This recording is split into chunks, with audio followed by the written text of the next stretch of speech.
بسم اللہ الرحمن الرحیم۔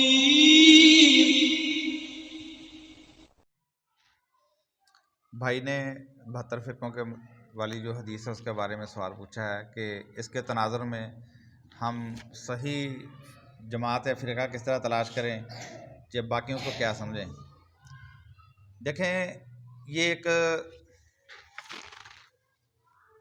72 کا لفظ یا 73 کا لفظ جو ہے ایک کثرت کو بیان کرنے کے لیے بیان ہوا ہے کہ ان کے اندر بھی کثیر تعداد میں فرقے بنے تھے یہود و نصارہ کے اندر، تو یہ امت جو ہے اس کے اندر بھی اسی طرح کثیر تعداد میں گروہ فرقے وغیرہ بنیں گے۔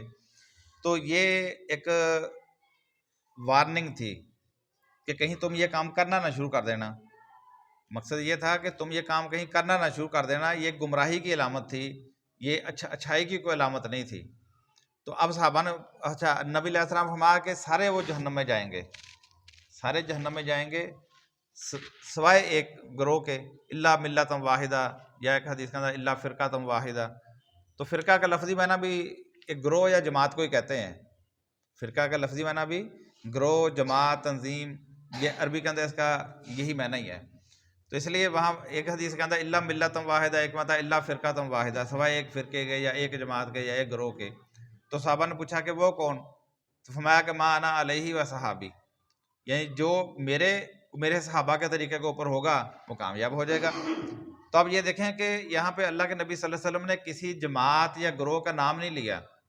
اگر آپ کوئی نام لے دیتے نا تو سب نے وہی نام رکھ کے کہنا تھا ہم وہی ہیں۔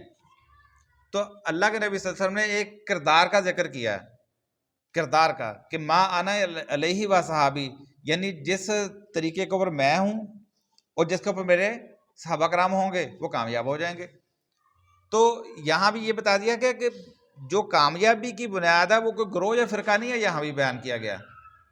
کامیابی کی بنیاد ایک کردار بیان کیا گیا ہے جو میرے صحابہ کے طریقے کے اوپر ہوگا۔ جس طرح سورہ نساء میں اللہ تعالیٰ فرماتا ہے نا، وَمَن يُشَاقِقِ الرَّسُولَ مِن بَعْدِ مَا تَبَيَّنَ لَهُ الْهُدَىٰ وَيَتَّبِعْ غَيْرَ سَبِيلِ الْمُؤْمِنِينَ، جس نے رسول کے ساتھ مخالفت کی، رسول کی مخالفت کی، اس کی بات کو نہ مانا، من بعد ما تبین الہدیٰ، جبکہ اس کے اوپر ہدایت واضح ہو گئی۔ یعنی یہاں سب سے پہلی بات کیا ہو گئی کہ رسول کے ساتھ مخالفت کی، رسول کی بات کو نہ مانا، وَيَتَّبِعْ غَيْرَ سَبِيلِ الْمُؤْمِنِينَ، اور مومنین کے رستے کو چھوڑا۔ مومنین کا رستہ کون سا تھا؟ اس دور میں کون مومنین تھے؟ صحابہ کرام مومنین تھے، جن کی طرح کا ایمان لانے کی قرآن کے اندر دعوت دی گئی تھی کہ فَإِنْ آمِنُوا بِمِثْلِ مَا آمَنْتُمْ بِهِ فَقَدِ اهْتَدَوْا، کس طرح کا ایمان لانا ہے، اس طرح کا کردار اپنانا ہے۔ تو اس آیت کا اللہ فرماتا ہے جس نے رسول کی مخالفت کی اور مومنین کے راستے کو چھوڑا، نولیہ ما تولیٰ، پھر ہم اس کو آزاد کر دیں گے جدھر کو جاتا ہے وہ جائے، وَيَصْلَىٰ سَعِیرًا، اس کا ٹھکانہ جہنم ہے۔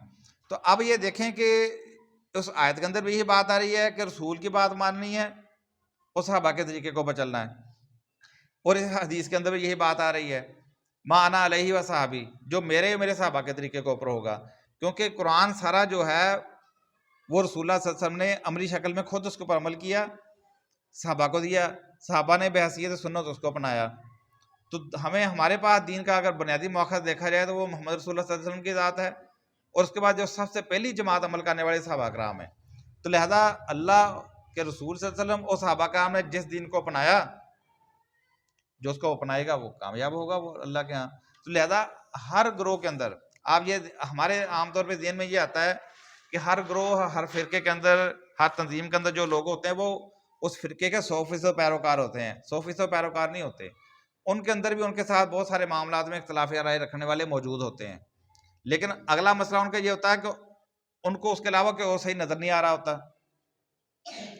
ہم یہ سمجھ رہے ہیں کہ شاید حق لوگوں کو اتنا واضح ہے کہ ان کو واقعی باہر حق نظر آنا شروع ہو جاتا ہے، ایسا نہیں ہوتا۔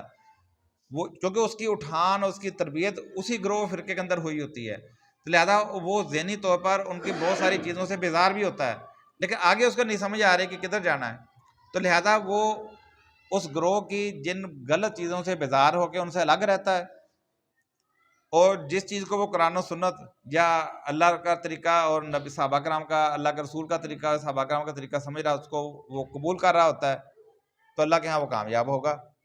تو قیامت کے دن عین ممکن ہے کہ مختلف گروہوں میں سے نکل کر ایک نیا گروہ بن جائے، پتہ چلے کہ یہ دیوبندیوں میں سے آ گیا، یہ اہل حدیثوں میں سے آ گیا، یہ شیعہ میں سے آ گیا، یہ فلاں میں سے آ گیا، یہ فلاں میں سے آ گیا، یہ فلاں میں سے آ گیا، اور جائیں گے تو بہت تھوڑے.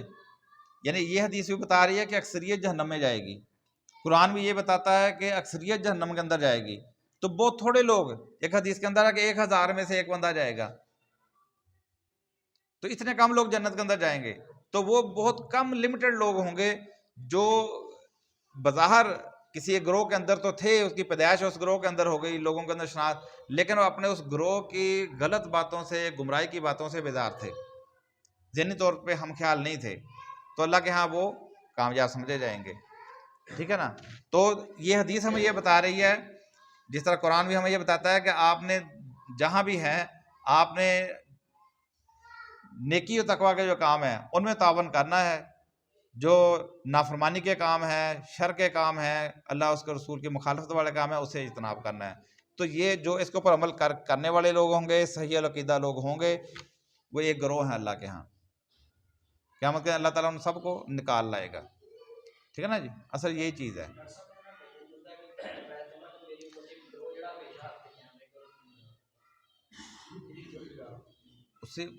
اس میں بھی یہی بات ہے کہ وہ اصل میں یہ نہیں کہ وہ بحیثیت جماعت وہ کام کر رہا ہوگا، اصل میں وہ کچھ لوگ ہوں گے مختلف جگہوں پہ کام کر رہے ہوں گے.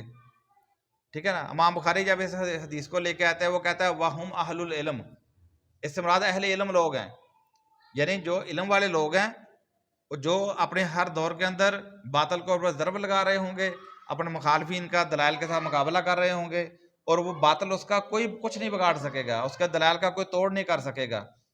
ٹھیک ہے نا. امام بخاری اس کی جو تشریح میں لے کے آئے وَهُمْ أَهْلُ الْعِلْمِ، اس سے مراد اہل علم لوگ ہیں، اس سے مراد کوئی جتھا منظم جتھا نہیں ہے.